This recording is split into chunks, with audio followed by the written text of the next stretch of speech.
What's up, everyone, and welcome to the weekly Q&A. Please excuse my stuffiness. I have allergies. For our first question, Madman's Knowledge and Caleb Diaz ask what we think of Kathleen Kennedy's recent thoughts on not recasting legacy characters. Yeah, so this was all coming out of that Vanity Fair article that came out Tuesday, and then kind of the full context came out on Wednesday. And I don't know, some people online are treating this, I think it's being a little blown out of proportion, as if she said that the main problem with Solo, a Star Wars story, was that they cast Alden as Han Solo. I don't think she's saying that, but I also don't agree with the idea that you can't recast legacy characters. Right. I feel the same way. I feel like reading the article, it just sounds like she's basically trying to say it didn't work as well as our other projects. Like, it wasn't a home run kind of thing when talking about Solo specifically. But I can't say that I agree that you can't have the character of Han Solo without Harrison Ford or Right. Luke without Mark Hamill, because that's very limiting for such a huge franchise where, you know, Mark Hamill looks and sounds very different than he used to, and same goes for a lot of the other characters. So if you want to keep something like this alive, I think you're going to have to move on from those actors at some point and Totally agree. and try something new. And I think they did that with Alden, and I think it worked. Totally agree that it's just so limiting to say that, like, only these people are going to play those characters. And I'm trying to decide, you know, what she is saying there. Is that what she's saying? That we're never going to recast legacy characters ever again? I mean, I don't think that's the case because, you know, well, obviously we have Ewan McGregor, who was a recast. We have this Obi-Wan Kenobi series that's starring not Alec Guinness. Mm-hmm. But he is, you know, Ewan is kind of a legacy character of Obi-Wan in his own right. But we also have a Lando series on the horizon. So I don't think she is saying we're never going to recast legacy characters. I think the way I'm interpreting this is that we should have put more thought into this in Solo, a Star Wars story. Like, there were so many issues with Solo behind the scenes, with its scheduling and release date. Like, it came out 5 months after The Last Jedi. It came out right after Avengers Infinity War.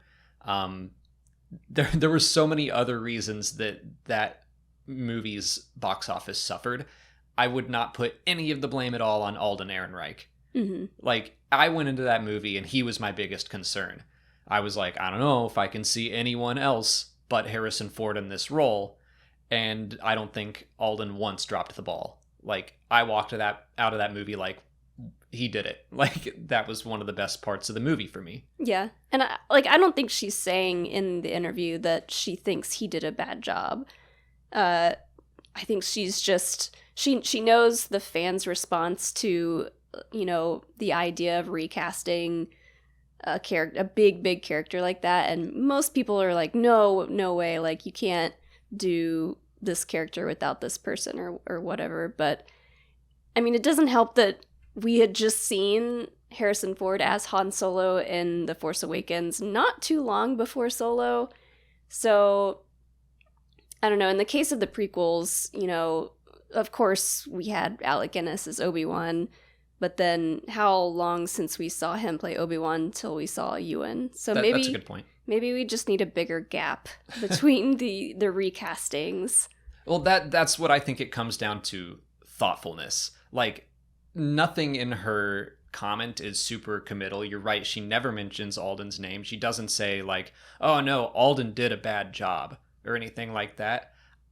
I think that, and this isn't just a Solo thing, I kind of think that all 5 of those initial movies under the Disney era were made quickly, and they were made to meet deadlines. I do know that, you know, Solo and Rogue One had behind them someone who was passionate about that story. Lawrence Kasdan wanted to do Solo and was working on it before Disney was sold. Mm-hmm. John Knoll had this idea for Rogue One. So there were people who had ideas for stories, but also it's like they were meeting deadlines, and that was kind of the driving force, I think, behind the sequel trilogy and Rogue One and Solo. Was Disney came out and said, we're doing one Star Wars movie a year, no matter what. Mm-hmm. And guess what? 4 out of those 5 movies had like major behind the scenes issues. Yeah. Solo being maybe the most notorious one. Yeah, Solo and Rogue One specifically, like you said, had a lot of stuff going on behind the scenes, like rewrites and reshoots and all that stuff. But when you sell a company to Disney and you kind of like try to bring the entire franchise back to life after taking such a long break, it's gonna be a little bit clunky, I think. And we're seeing now, you know, with all the Disney Plus movies and a lot of the planning that's going on for future films, they're starting to kind of get their stride, especially with the Disney Plus stuff, because we're seeing all the synergy there. So I think we're starting to get into a stride for creators in Star Wars to kind of work with each other, make sure stuff fits.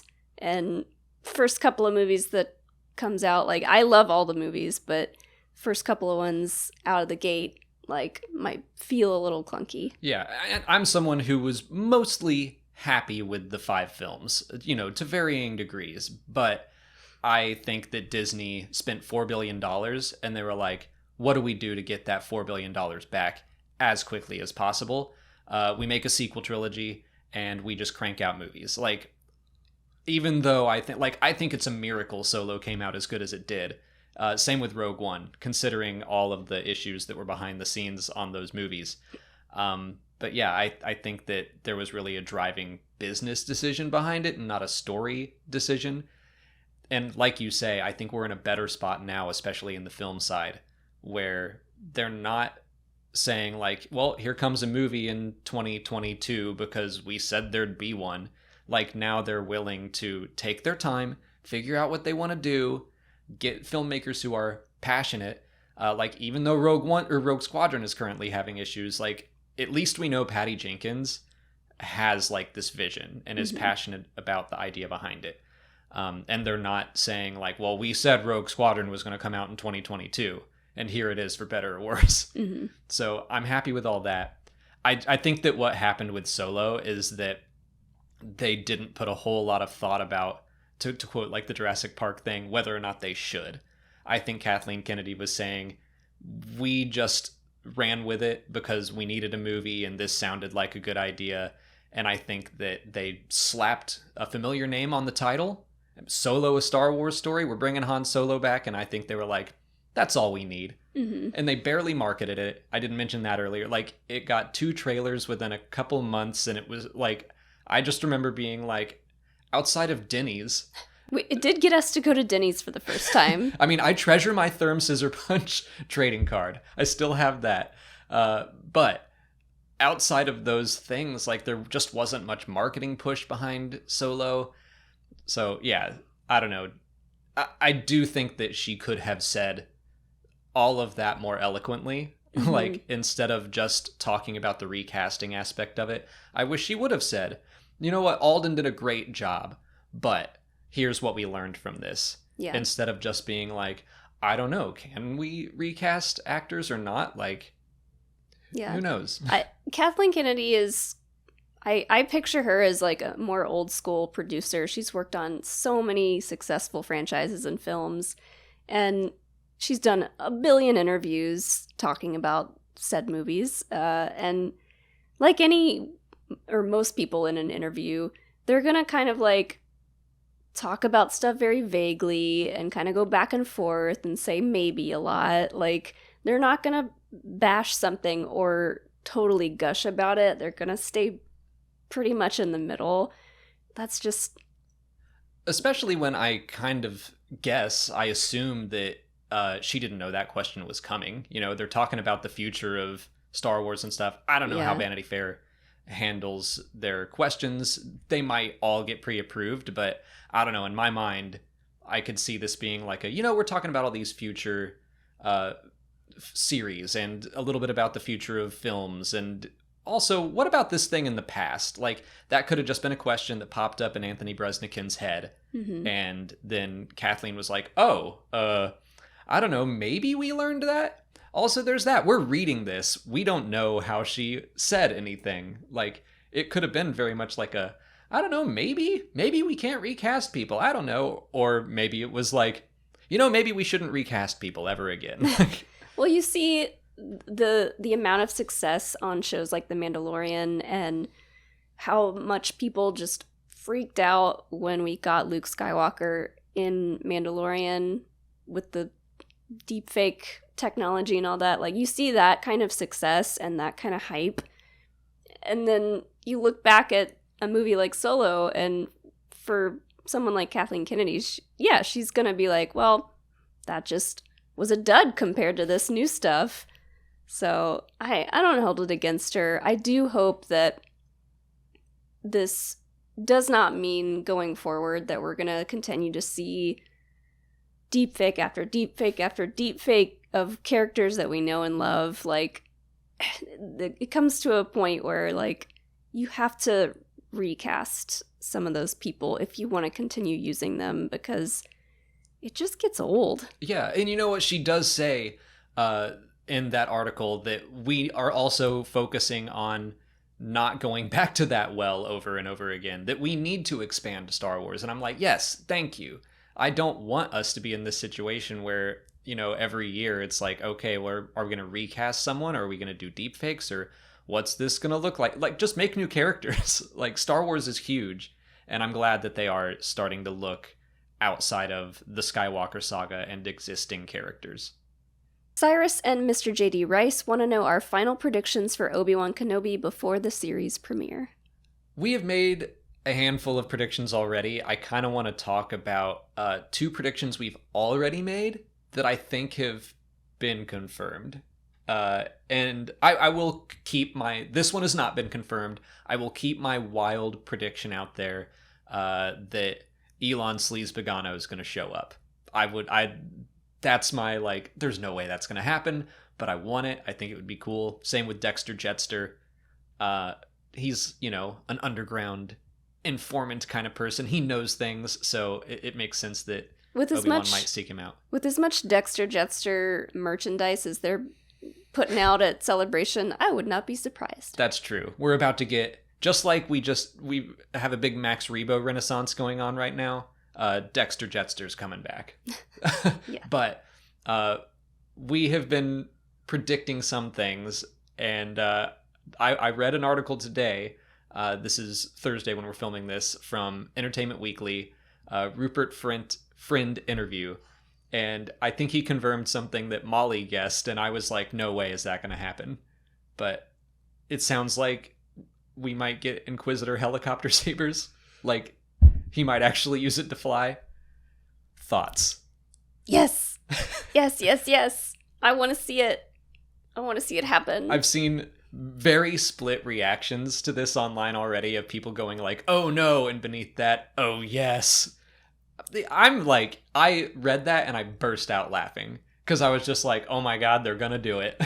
When we first talked about this and I predicted that they would show this, I still think it's what I said is true. Like, they know what happened in animation. Lightsabers are cool. Everybody knows that. It's all make-believe anyways. So why not make them lightsaber helicopters? Why not make them fly? I still think they're not going to go overboard with it. That he'll be like zipping around Tatooine or something. But what he said is he didn't watch Star Wars Rebels. So, but he does seem to know a lot of the Grand Inquisitor's backstory. So Dave Filoni or Deborah Chow, someone filled him in on everything. And then at one point he's talking about the lightsaber and he's like, yeah, it twirls around the hilt, it spins, and he can fly with it. It's pretty cool. So he just kind of like casually says that. Now, he could also just be talking about something else I brought up, which maybe it's not flying exactly. Maybe it's just a big jump and it kind of propels him forward a little bit. I could see how an actor would just call that flying for ease of conversation. I do think that they will be subdued with how they use it. Like I said, he's not going to be flying above a city looking for Obi-Wan Kenobi. I think it'll be in a fight, and yeah, like you say, jump up, it spins, and he comes down. He won't be like Inspector Gadget in the Right. air with little binoculars just looking down. I don't think there's a way to do that and not make it look goofy. I will applaud them if they pull it off. But yeah, I was just, that was something that was a wild prediction you had from the start, and I was like, no way are they doing that. And it's not that wild. I think it's a little wild to say that they're going to pull that in. As for a prediction that I stated that it sounds like is also going to happen, I think it was in that same Vanity Fair article with Kathleen Kennedy. I believe she said that we are at a time where Obi-Wan thinks that he killed Anakin. And I was like, oh yeah. So I've definitely been kind of going back and forth on my own of saying it seems like a reach to think that Obi-Wan would never hear the name Darth Vader in the HoloNet or something on Tatooine for 10 years. Like, he's just out of the loop. But he's on Tatooine, he's living in a cave or whatever. So he's been living for 10 years believing he killed Anakin and that Darth Vader is dead. So I am really, really looking forward to that scene where he learns Darth Vader is alive and that Anakin is still alive and he just like didn't finish the job and he failed on all fronts. I think that's awesome. I'm glad that's being included in the show. Me too. It's gonna be rough though. Robert Bush asks why Obi-Wan didn't just keep Luke and train him from a younger age. And they basically say, why give Luke to Owen at all? Like, that just seems like an obstacle to training this child one day. Obi-Wan doesn't know how to take care of a baby. Does he? I think Obi-Wan could have done it. Well, first, let's get the obvious out-of-universe answer out of the way, because he had to. That's where Luke is in episode 4. He had to do that. Mm-hmm. But I just don't think Obi-Wan would be in that state of mind. I mean, we're talking about Obi-Wan coming off of his biggest failure. He just thinks that he killed his best friend, mm-hmm. and now he has his son, and he failed Anakin as a teacher. Like, I don't think Obi-Wan is ready to dive into training right away. He's probably grateful to be like, take this baby, I'm gonna go watch you over there. Like, I just need a break. Yeah, and like, you know, they talk about it at the end of Revenge of the Sith, and Yoda talks about, like, they have to go into isolation, they have to go into hiding. That's no way to raise a baby / toddler / young child in isolation, not being able to see or do anything else. Like, even most Jedi are, you know, they're starting out around the youngling age. So that would have been really hard for Luke to just be in hiding his entire childhood. So I think Obi-Wan's thought process is like, let me give this kid as best chance to a normal life and normal childhood until he's ready to know the truth. Yeah, I mean, Yoda's just like, let's split these kids up. We need to go into hiding. Like, we messed up. Yoda just goes into exile. It's not like he took Luke to train him or anything. And Obi-Wan is in such a vulnerable state at that point. Like, yeah, he's in no position to be raising a kid by himself. I think we're going to be in a better position to answer this question after seeing the series, because I think Obi-Wan is going to be just, like, broken, and he's going to be talking to Owen like, yeah, I have to train this kid someday, but, like, clearly his heart's not in that right mm-hmm. now. He's just like, you know, when he's of age, he must be trained, you know, in 9 years or so. Like, I think he's just going to be sad, not feeling up to taking care of anyone. I don't think he's going to be taking care of himself. And then even when we see all this go down in A New Hope, he still lies to Luke. Yeah. He can't tell the truth even then. It's been long enough, Obi-Wan. Wes Mordine wants to know how we feel about Ewan McGregor's recent comments on how the prequels were hated when they came out, and do we think this situation will be mirrored with the sequel actors in a few years?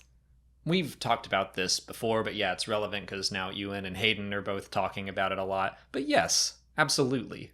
This has all happened before, and it will all happen again, to quote Battlestar Galactica. Yeah, I mean, it's unfortunate that that's how things like this go. But yeah, I think everything we saw happen with the prequels. I think it's even already kind of started to happen because of just how many kids are into nerdy stuff these days. Like, we're already seeing waves of like younger teenagers who are very outspoken about their love for the sequel trilogy. But even then, like, there's not as much hate for the sequel trilogy as there was for the prequel trilogy. I do think that, well, that's hard to gauge, considering we didn't really have social media back then. I mean, they made a documentary about how hated it was. Yeah. There's that you can go back and read message boards, not just about the prequel trilogy, but like even Return of the Jedi. I was going through some of that a month or two ago, where it was just like, wow, the more things change, the more they stay the same. Mm-hmm. Like, the same thing for just Return of the Jedi. Everyone's saying like, oh, well, Lucas lost the magic. Like, Star Wars fans are always going to be like that, I think. And it's always just, you know, that new thing that comes out is always going to have some pushback, especially generationally, mm-hmm. I think, when you have that big gap between the originals and then the prequels, and then the prequels and the sequels. Even though that gap wasn't as big, it's still like you're letting a new generation grow up, and then when they see this new thing, they don't like it. And by the way, it's not just movies. Same thing happened with the Clone Wars. Mm-hmm. When it started, that was pretty universally hated. No one seemed to like Ahsoka. I didn't get into the Clone Wars when it was first coming out. I remember seeing reactions to it, and mm-hmm. I remember looking at it and being like, I don't think that's for me. And now it is very widely considered like one of the best Star Wars things ever. Yeah. And it introduced a new generation to Star Wars. So yeah, whether we're talking about the sequel trilogy or the High Republic, which has some pushback on it, like whatever it is, it's going to come back around. Yeah. It's interesting to look back and see what specifically some people like really hated about the prequel trilogy, and then look at the sequel trilogy to see what people hated about that. It seems like with the sequel trilogy, it's unfortunate that we're in this time now where it's like the woke police are after everything and everyone, and it's so silly. But like with the prequels, people are like, oh, Jar Jar's dumb. This is too like dumb and silly and childish. But now it's like, oh, there's a woman. There's a main character. Oh, no. Not to mention the prequels being like far more political and liberal yeah. than the sequels, I would say. Like, it's wild to me that people will go after the sequel trilogy for its politics. And I'm like, did you watch the prequels? I'm so confused. The Clone Wars too, mm-hmm. for a show made for a younger audience. When you've got a senator named Halliburton, like, and they didn't know how to handle that for the sequels, so they just blew up Hosnian Prime, where all the politicians were. Right. Jack Mountford asks what we hope to see in the Fallen Order sequel now that we've heard some rumors about it. So, couple rumors, still file this under rumor, but title is supposedly Star Wars Jedi Survivor, and I think the same person that leaked that information said that it's still going to follow Cal Kestis, and other characters will be playable. All rumors, but I'm into all of it. Yeah. I mean, Survivor is a great way of, as a great word to explain Cal and Marin, for that matter. And yeah. Everybody. And Seer. Everybody in that little group, they're all survivors. And yeah, they survived the first, all the stuff that happened in the first game. And I'm not sure what they're going to have to continue to survive. Like, what's going to be like the next big hump for them to get over? You know, if they're just in the galaxy, just living at all is a challenge for Seer and Cal. Marin, survive. That just makes me think of Tropic Thunder. Yeah. Marin might be, she might have it a little easier because no one seems to be actively hunting Night Sisters. But yeah, my little hope with the name like Survivor, I don't know. I kind of hope there's slightly more of a stealth element to the game.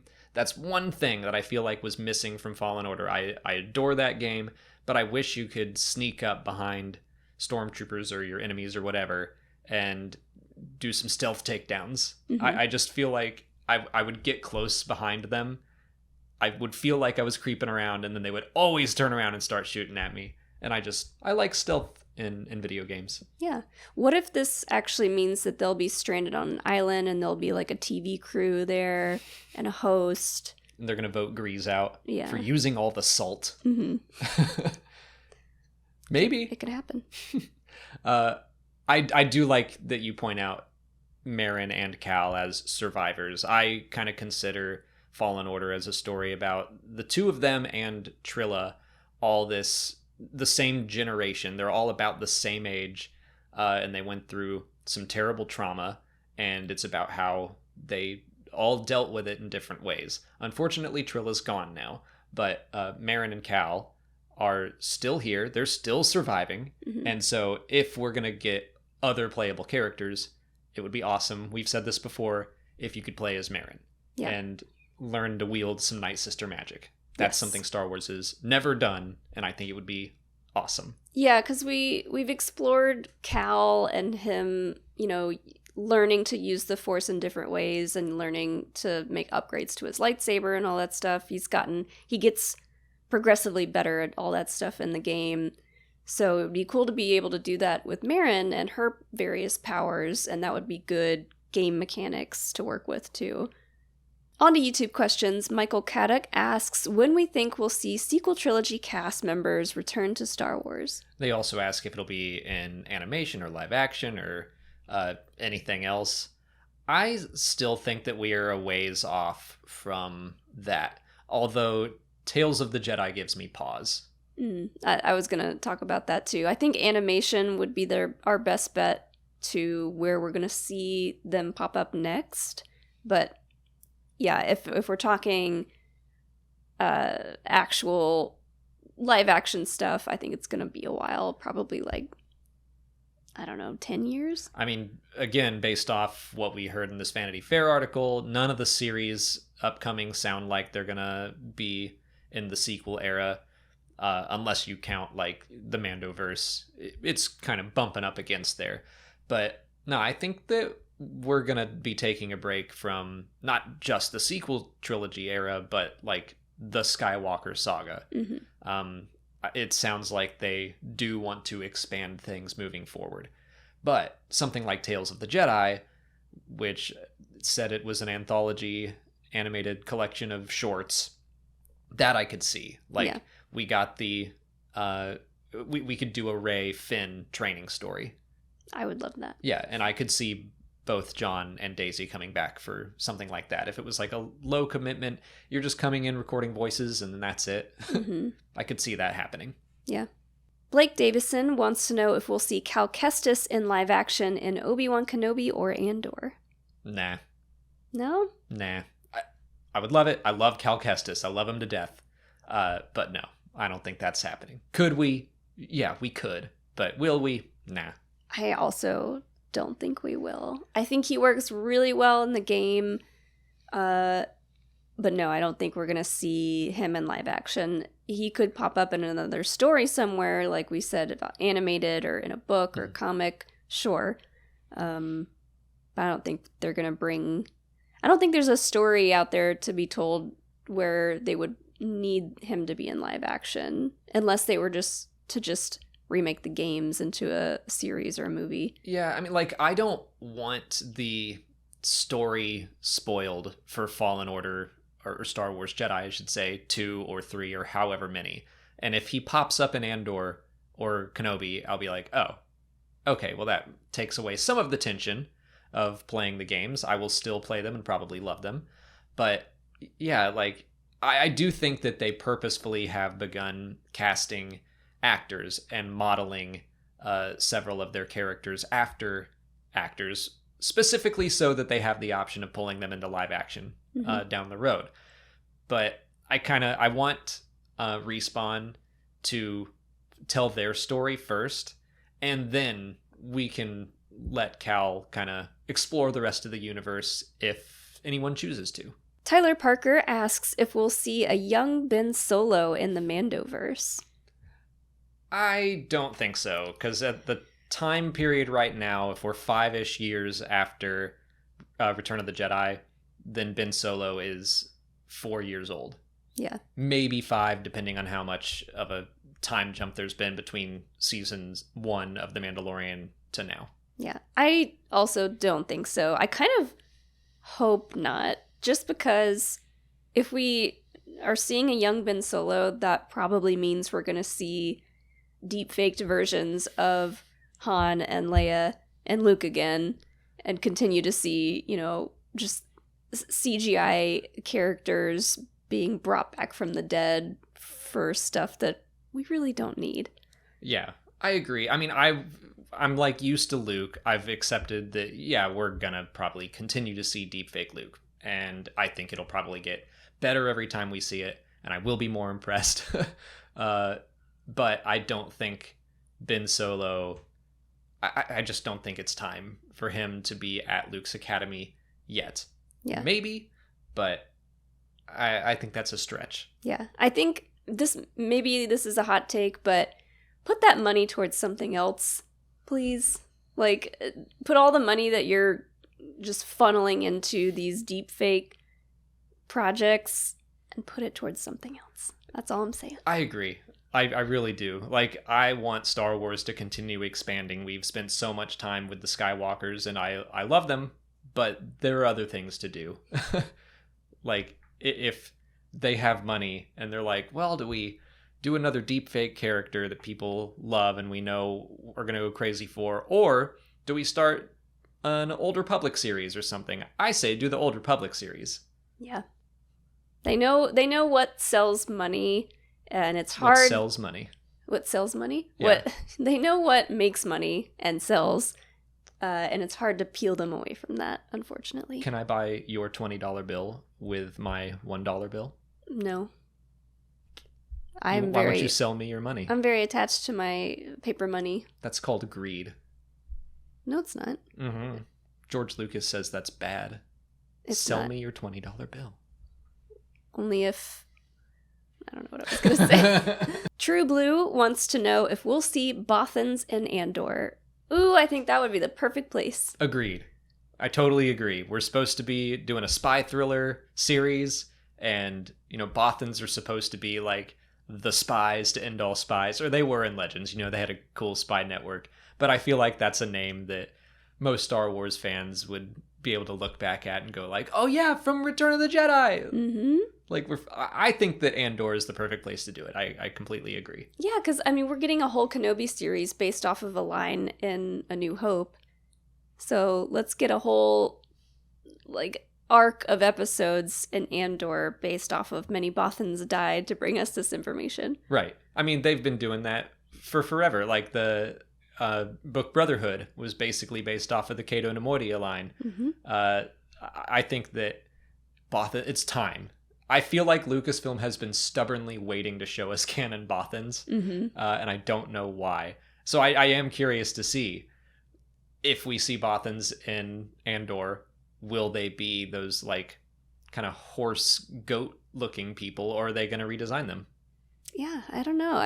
It would be really cool to see, and I think they could definitely pull it off. But I do want to say I wouldn't be upset if they didn't do it, and they want to continue to make this remain some kind of weird Lucasfilm secret. I think that's funny too. It's been so long, I kind of wonder if that's the route they're going to take. And I'm not going to be upset if there are no Bothens in Andor or anything, but it has become this thing. Like, there's a Twitter account called Is It a Bothan, where mm-hmm. something will show up in Star Wars that looks kind of like a Bothan, and they're like, maybe they finally did it, but where are the Bothens at, Lucasfilm? What are you hiding, Lucasfilm? What don't you want us to see? Bothens. Yeah. That's all the time we have for questions today. Just a little announcement. We are not going to have a Q&A video next week because of Star Wars Celebration and traveling, and we're just going to be too busy to do one, and there's going to be plenty of other things to talk about. We will do a Q&A all about Star Wars Celebration in the following week. So if you want to leave a question for that, I would just wait until next week sometime, or you can join our Patreon page where we're doing a Q&A thread for everyone to submit questions there. If you haven't already, please like this video, subscribe to the channel. Follow us on Twitter, Instagram, Facebook, and TikTok. And as always, thanks for watching, and may the Force be with you.